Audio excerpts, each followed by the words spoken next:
Welcome back to, once again, another turning Wings of Fire characters into humans. What is this, part like 8? 7, 8? I'm not sure at this point.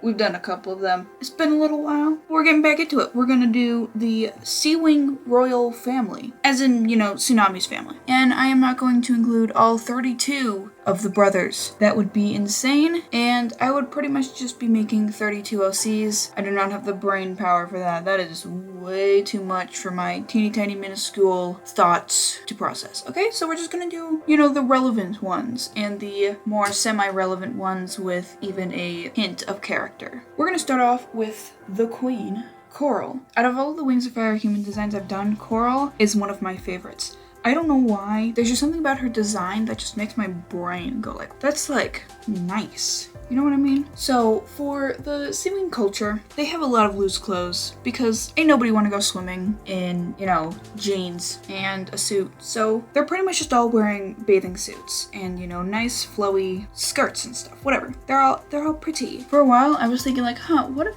pearls were like their form of money, and then I was thinking like when they have like pearl necklaces and stuff, wouldn't that just be like them wearing dollar bills around their neck? And I don't know if that's weird or kind of like a show of wealth or something, but I haven't decided if I want that to be real or not. So with Coral's design, I imagine she is incredibly tall. For some reason in my brain, when I think of the queens like as dragons, I imagine them being absolutely ginormous. I don't know why. I know they're like normal sized for adults, but for some reason in my brain, they're like 3 times the size as a normal adult. Like Darkstalker, but I imagine Darkstalker being way, way bigger than that. I don't know why. I kind of wanted her to look like a mermaid sort of thing, so she's got very like Ariel hair, but blue. I didn't really change her design that much, but I put this specifically in her original design and nobody pointed it out, and I was like, that's fine. I don't know why anyone would point it out. But she has a tattoo on her foot that's a narwhal horn, because for the life of me, I could not think of how to incorporate a narwhal horn onto her. And no, she does not skewer her foot through Orca, but like maybe she did kill Orca with a narwhal horn in some way, like it's a sword or something, and then, she put it there as a remembrance, which is like a weird way to remember your kid, but Coral's weird, so. Alright, and then we got Gill. Now, I know Gill is deceased. I am well aware of this. It happened in book 1. You do not need to remind me. This is a AU image, I guess, where Gill is still alive and happy, and Orca is also included in this, because I wanted them in here, because I wanted to show them off, so, here we are. Now, Gill, I imagine being the sweetest father. We got a little bit of his character in the prologue of Turtle's book, but we didn't get that much. So I imagine he does his best and kind of just looks like a nice old man, like a sweet grandpa. And so with his design, I imagine that they have a lot of woven, like I guess palm leaves and stuff for like their clothing. And so like he's got like a couple of like woven looking accessories. You can really tell that's woven. I didn't put in a whole lot of detail to that. That's what it is, okay? Trust me. And he has like an armor chest thing, because I still wanted to show that he is a general and he has gone to war and stuff. I did give him scars, mostly because I didn't think about it until just a second, but that's okay. I imagine that the Seawing armor is made of like lava rock or like some sort of sea rock, and that's why it's dark. I'm sure the ocean has a lot of minerals, but I'm sure it'd be incredibly hard to mine those minerals underwater. These Seawings would probably mostly reside on boats and, hidden palaces and stuff like that, because they can't breathe underwater, but I can imagine that they've gotten really good at holding their breath and being underwater, and they're really strong swimmers. So yeah, then we're gonna jump to Tsunami. Now, I know I've already done Tsunami, but I included her anyway, along with Turtle and Auklet. But with Tsunami, I wanted to change up her outfit because it'd be really uncomfortable to swim in baggy pants, and so I gave her like a little skirt. For Tsunami and Turtle, I made it to where they have their outfits to when they're out of water and hanging out in the rest of the world, and then they have their Seawing outfits for when they're at home and like hanging out with their people and,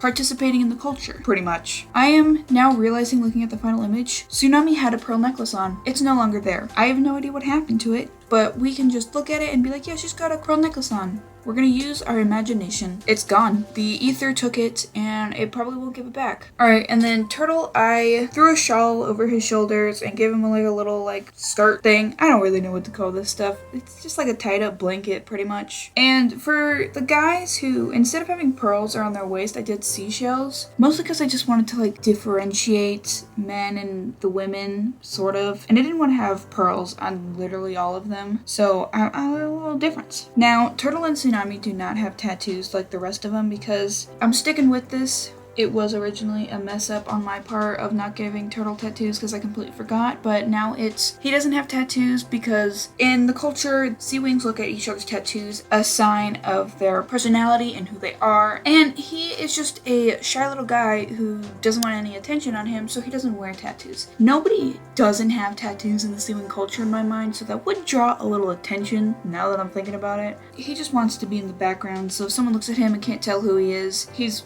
happy with that. He doesn't want anyone to know. He just wants to keep to himself. And then Tsunami, obviously she did not grow up with the Seawings, so she didn't get any tattoos growing up, and she hasn't been around long enough to get any tattoos because she went from staying there for a couple of days to running a school in the middle of nowhere. I imagine if she ever like spent like the summer with her family, she'd get a couple, even though her mom is a little cuckoo.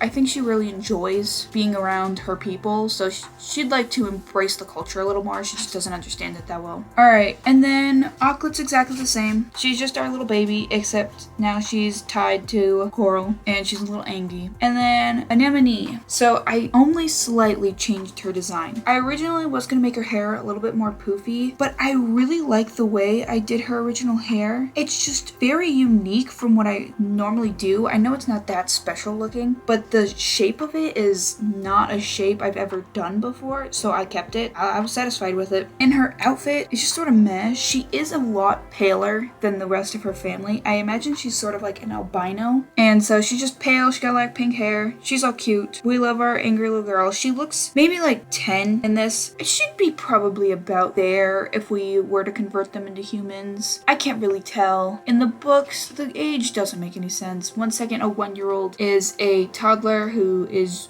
just learning how to speak a few words, and then the next second, a 1-year-old is a 12-year-old who can speak very coherent sentences and has a personality and blah blah blah. And then the next second, a 4-year-old is a 12-year-old. It just doesn't make any sense, okay? It's not consistent, which if you're gonna change age, it is really confusing, and I get why it ended up like this, but at the same time, it's just inconsistent. Kind of bugs me, but that's besides the point. I did add Orca in here. So for my design for Orca, she's the edgy one in the family. Don't really know much about her. I don't think there's a winglet about her, but I imagine she's sort of like regal and a bit quiet, not because she's shy, but more like busy observing people than she is like yapping. I wanted to make her look a little bit intimidating because she did immediately challenge her mom for the throne, and she is secretly an animus, and she knows she's an animus, and she knows she's powerful. So I was just going for that. I went for a dark green because I wasn't going to go black like an Orca because that didn't make any sense for the rest of her family's color scheme because I did want them to look related. But I think honestly, her design is another one of my favorites. I don't know why. It's just so appealing. I don't know. There's just something about the colors and her expression, and I don't know. Her arm's a little stiff there, but that's okay.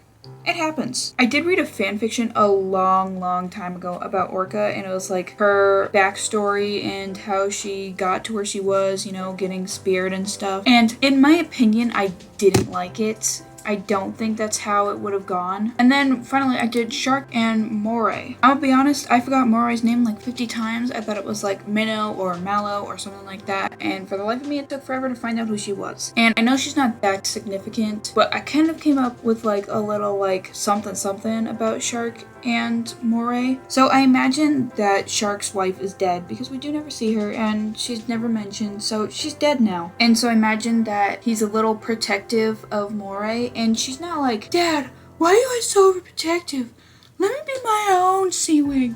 Blah, blah, blah, blah, blah. You know, like how Shrek 5 is gonna be. She's sweet about it, she understands, and she's a little protective of her dad too. He is like the new commander general person, so she understands that he needs to do his job, but she's still like, hey Dad, be careful, please come back. I don't want to be an orphan. You know, ain't nobody want to be an orphan. So they just have a really close bond. Now, for Shark's design, I kind of gave him like a little like spiky thing on the top of his head, like a shark fin. And he's got his nice little mustache. I also gave him sideburns. I don't know why. It just felt right. I didn't want to give him a beard. I was like, yeah, bro would definitely have sideburns because sideburns are ugly. And he thinks they're very macho man. And he has more of that lava rock armor all over him, but instead of just being on like his chest, he has it on his arms and his legs and blah, blah, blah. I was gonna give him a teardrop tattoo on his forehead because for a while I was debating on if a teardrop tattoo would signify that you're married and then like maybe would have like a cross through it if like your spouse died. I liked the design I came up with for his forehead. It's simple, but I liked it. And so I didn't want to add anything else to it. Coral and Gill have that design on their head. And so did Orca at some point. I took it off Orca just in case I changed my mind.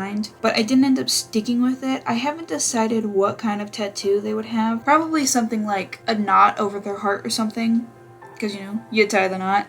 And then for Moray, honestly, we don't know much about her character other than she's a suck-up, goody-two-shoes teacher's pet, pretty much. I sort of wanted to make her look more like her mom, who's dead, and we don't know what it looks like. So I took some creative liberty. You know, she's got her little hair tied back. She's got a shawl. Yeah, okay, I don't really know what to say about her design. She wasn't that significant of a character, so there wasn't much personality I could put into it, especially with how simple the Seawing designs are, because they didn't need to be complicated. I don't know, I should start getting more complicated in my designs. Maybe then I'd have more to yap about. I know how much you guys like hearing me yap, because if you didn't like hearing me yap, you wouldn't be this far into the video. Oh, I also made a little background. Is it the best background you've ever seen? Nope. I suck at backgrounds, and this is probably the best you're gonna get. It took me not that long to make, and that is the Seawing family. Overall, I think it looks pretty great. I think it's cute. I wish that Gill and Orca were still alive. Orca would have been a cool character to explore, but she did serve a really good role in The Lost Heir. We're all wondering who's killing all these kids, and it turns out to be the dead person, and I thought that was pretty neat. Anyway, thank you for watching. I have commissions in the description section if you want to look at it. I also have a Discord server, also in the description section. Episode 2 of my TV show is taking a really long time, and I do apologize about that. I am doing my darndest to start working on it more. I have been neglecting that, and I'm sorry, but it's getting there. I really want it to come out really soon. My plan was, you know, around the end of February. It is now near the end of March, and I'm sorry. Thank you for watching. Have a wonderful day. Anyway, bye!